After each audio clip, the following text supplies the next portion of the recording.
Masih khawatir kena tipu sebelum transaksi? Apakah sertifikat ini asli atau palsu? Seperti ini loh cara pengecekan sertifikat kepemilikan tersebut. Simak videonya.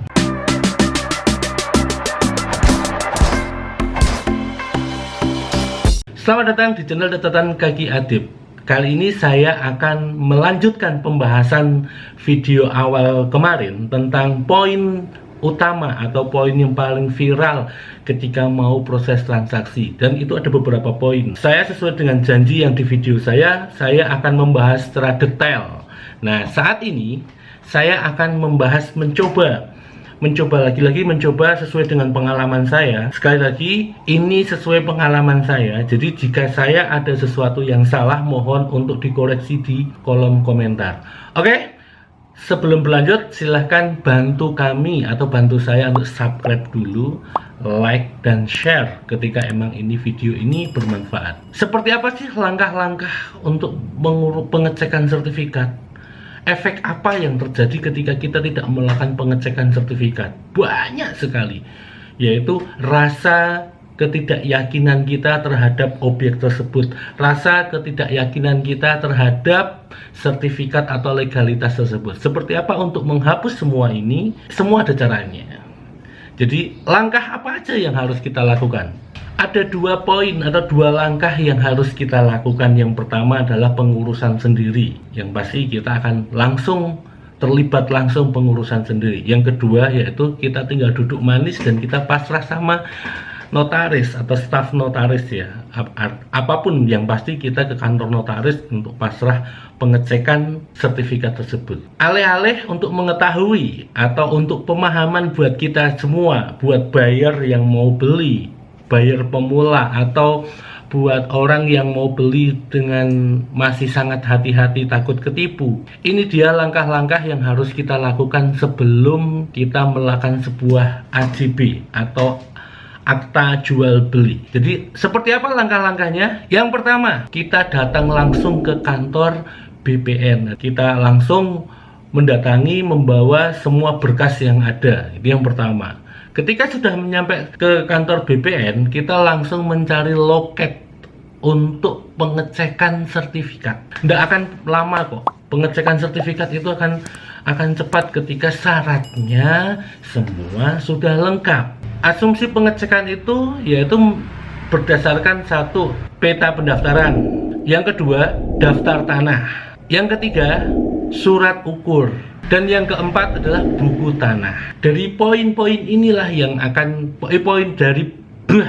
dari poin-poin dasar inilah yang akan diolah, akan dicek semua apakah sertifikat ini asli atau dalam sengketa atau ini double atau ini apapun yang berhubungan dengan hal yang tidak bagus. Itu semua akan terbongkar ketika kita melakukan sebuah pengecekan keabsahan tentang sertifikat tersebut. Sangat penting sekali buat buyer sebelum melakukan sebuah transaksi, baik itu tanah kecil, besar, atau medium, atau semua. Buat tanah semua, kita wajib untuk melakukan pengecekan tanah tersebut sebelum kita melakukan sebuah keputusan untuk transaksi. Hal yang mendasar sebelum kita transaksi adalah minimal kita sebelum melakukan tanda jadi, sehingga kita bisa mengantisipasi atau sehingga kita bisa mencegah sesuatu hal yang tidak diinginkan. Apakah emang selalu ada seperti itu? Banyak yang terjadi, banyak yang seperti itu, tapi ya banyak juga yang tidak seperti apa yang kita bayangkan. Orang jahat sama orang baik itu saya yakin banyak orang baiknya, tapi ada juga orang jahatnya. Begitu. Nah, itulah langkah-langkah yang harus kita lakukan. Selanjutnya, dokumentasi apa aja yang harus kita bawa ketika kita datang ke kantor BPN untuk pengecekan sertifikat tersebut? Yang pertama yaitu sertifikat tersebut. Nah, ini kadang yang jadi dilema ketika kita mengecekkan adalah calon pembeli. Berarti kan secara otomatis tidak bisa membawa sertifikat aslinya. Nah, ini yang perlu dikomunikasikan langsung sama pihak penjual, apakah bisa membawa sertifikat aslinya dibawa untuk pengecekan. Bisa jadi, semoga aja fotokopi sertifikat juga bisa. Kalau selama ini kami atau saya yang melakukan, saya bawa sertifikat asli terus. Itu yang pertama.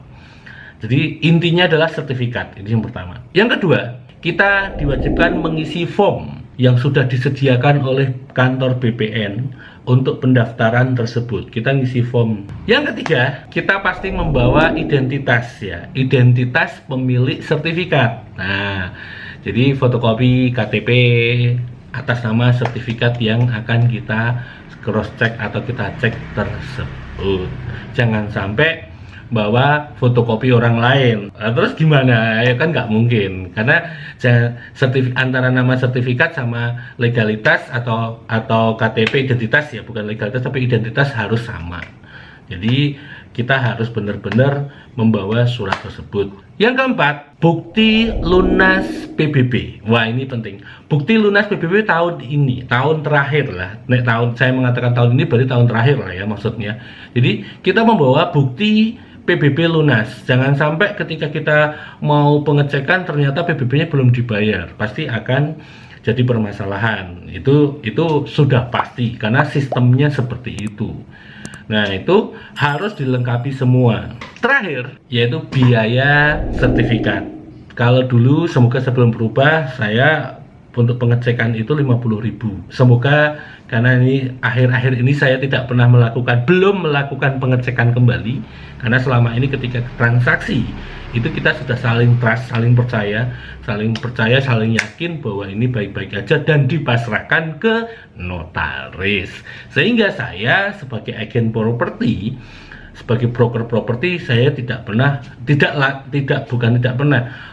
melakukan pengecekan sertifikat kembali. Kalau dulu saya sering melakukan pengecekan sertifikat dan pembayarannya adalah 50 per sertifikat. Semoga sekarang belum ada perubahan.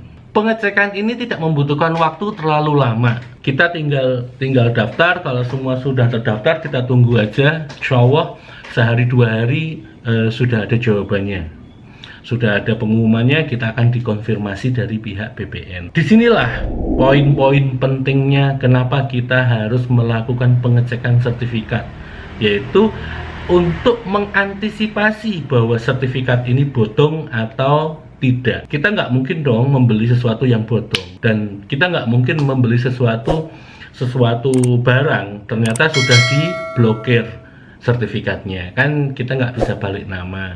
Mungkin kendala yang utama adalah kita tidak bisa balik nama atas sertifikat tersebut, kan rugi. Sedangkan kita beli kan pasti mahal, nggak ya, sak murah-murahnya kan jutaan ya, nggak mungkin sak murah-murahnya ribuan, jutaan loh beli tanah itu, beli tanah, beli rumah, semualah beli properti. Sehingga bagi Anda, bagi semua aja, bagi siapapun, kalau ketika sebelum membeli properti harus yakini, harus dimantapin dulu. Jangan sampai gegabah bahwa wah ini bisa langsung aja main embat, main sikat, main bungkus, yang berakibat sesuatu hal yang buruk begitu.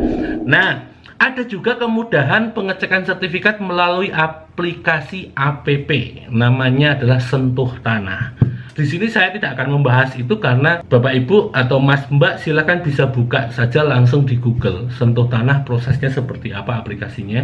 Alhamdulillah saya juga sudah punya. Jadi di situ ada keuntungan, saya bisa men-tracking perkembangan tentang sertifikat atau perkembangan tentang apapun yang berhubungan dengan BPN. Gambarannya seperti itu tentang pengecekan atau cara pengecekan sertifikat tanah. Saya yakin Anda orang bijak, saya yakin Anda orang yang teliti. Di masa pandemi ini membeli properti adalah sesuatu hal yang harus dipikirkan matang-matang karena mengeluarkan biaya yang sangat banyak. Sehingga hati-hati dalam pembelian apapun itu, harus benar-benar sesuai dengan koridornya dan sesuai dengan kapasitasnya dan sesuai dengan kemampuannya. Terima kasih sudah menonton. Seperti itu aja langkah-langkah cara pengecekan sertifikat tanah. Semoga video ini bermanfaat. Yang belum subscribe silahkan klik tombol subscribe-nya. Nanti saya masih akan berlanjut membahas tentang regulasi atau tentang AJB sesuai dengan video yang sudah saya sharekan atau video yang sudah saya unggah sebelumnya. Saya Adib Nukman, see you next. Matur nuwun.